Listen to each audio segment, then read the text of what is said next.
Colegas cursistas, bem-vindas e bem-vindos à quinta semana de atividades do curso Literatura Infantil, Leitores e Mediação de Leitura, na qual iniciaremos o módulo 2 do curso. Nele, passaremos o nosso olhar do texto ao leitor e as ações de mediação de leitura. Nosso primeiro tema será o leitor e a leitura, além de apresentar duas categorizações de leitores literários.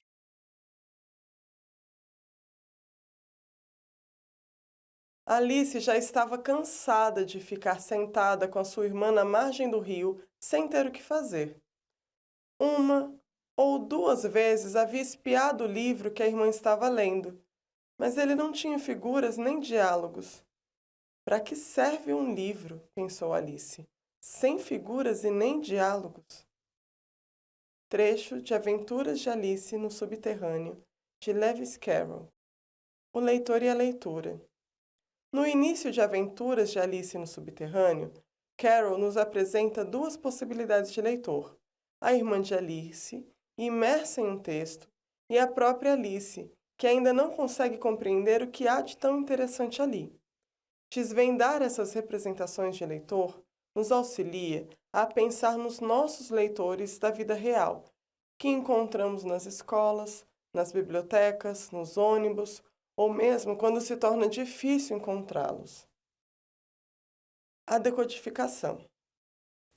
A leitura é uma atividade cognitiva intensa que pressupõe um intercâmbio entre o leitor e o texto.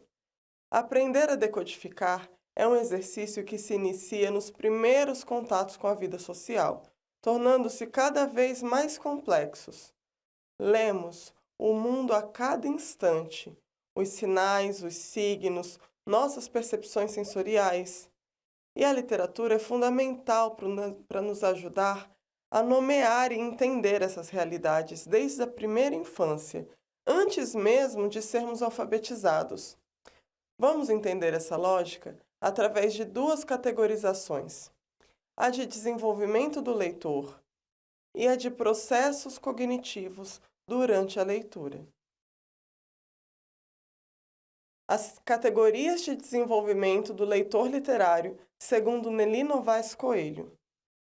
Para Nelly Novaes Coelho, existe uma natureza e uma sequência de desenvolvimento do leitor e literário que, respeitadas as características ali individuais e o nível de amadurecimento psicoafetivo, intelectual e o nível lógico do domínio do mecanismo da linguagem, podem ser categorizadas como pré-leitor, que é dividido em duas fases. Na primeira infância, a partir mais ou menos dos 15 meses até os 3 anos, em que o reconhecimento da realidade está ligado ao tato e aos contatos afetivos. Nesse período de aquisição da linguagem, a literatura centra-se na nomeação da realidade à nossa volta, e a mediação do adulto precisa ser constante. Já na segunda infância, a partir dos 2, dos 3 anos, nós temos um aprofundamento do mundo lúdico da criança. E a literatura deve propor, neste período, um reconhecimento do mundo concreto e do mundo da linguagem. A mediação do adulto ainda permanece muito necessária e sempre, de preferência, pelo menos, com textos curtos, lidos, dramatizados pelos adultos. A ilustração, ela precisa ter traços mais nítidos nesse período e as técnicas de colagem são super bem-vindas. Já o leitor iniciante, por sua vez, inicia-se por volta dos 6, 7 anos. Essa fase ela é marcada pela racionalização da realidade e pela socialização. A mediação é necessária como estimuladora da simulação de leitura. E ainda existe um predomínio das imagens, mas as narrativas podem ficar um pouco mais longas, porém, tem que apresentar linearidade, começo, meio e fim, unidade, coerência, conforme a necessidade do pensamento lógico da criança. Nesse período, não há problema que as relações entre as personagens ainda sejam muito maniqueístas. Personagem que é bom, personagem que é mau, pois a criança está delimitando os valores de bom e mal dela, de certo e errado. Por sua vez, o leitor em processo, partir mais ou menos ali dos 8, 9 anos, já tem um domínio com facilidade do mecanismo da leitura. O pensamento lógico já admite algumas operações mentais, e nessa fase, o mediador deve motivar a leitura e provocar a partir dela outras interações. Os textos com escritas e ilustrações dialógicas são mais interessantes nesse período. E a narrativa deve apresentar situações centrais, ainda com o esquema linear de desenvolvimento da trama.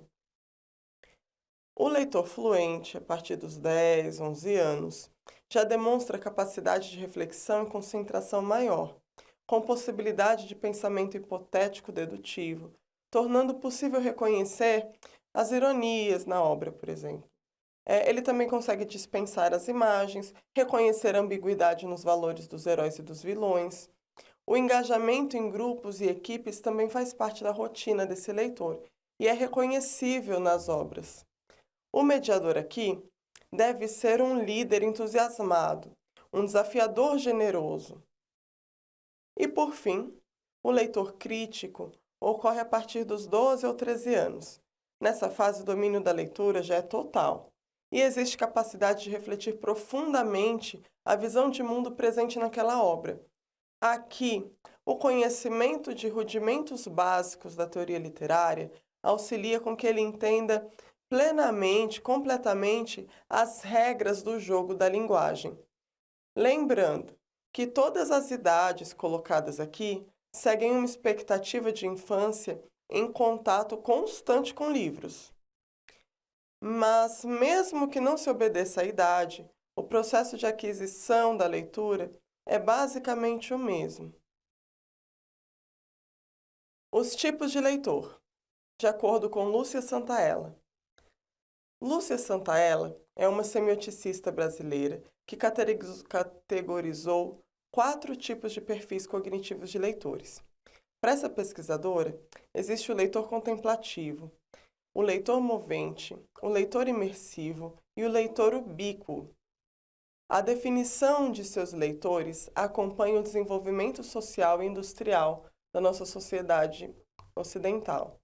O leitor contemplativo seria aquele leitor do período pré-industrial que meditava em contato com um livro.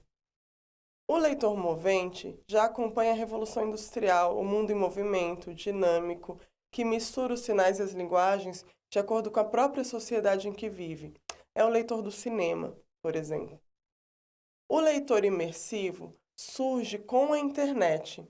Sua leitura é associativa, navegando entre hiperlinks e sem linearidades textuais.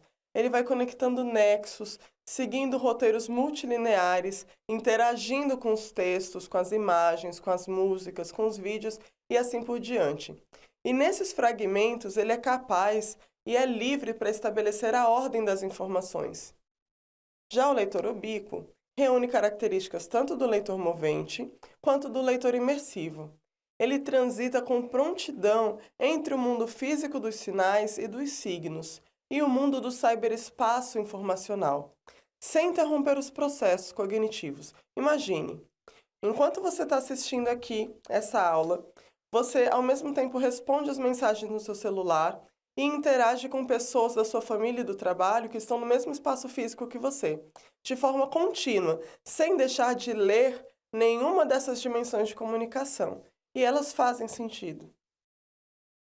Pensar sobre esse processo cognitivo é fundamental para que a gente entenda as crianças que já nasceram hoje em um mundo de leitores ubíquos, enquanto a escola, por exemplo, exige que se comportem como leitores contemplativos quase todo o tempo, como era a irmã da Alice, por exemplo.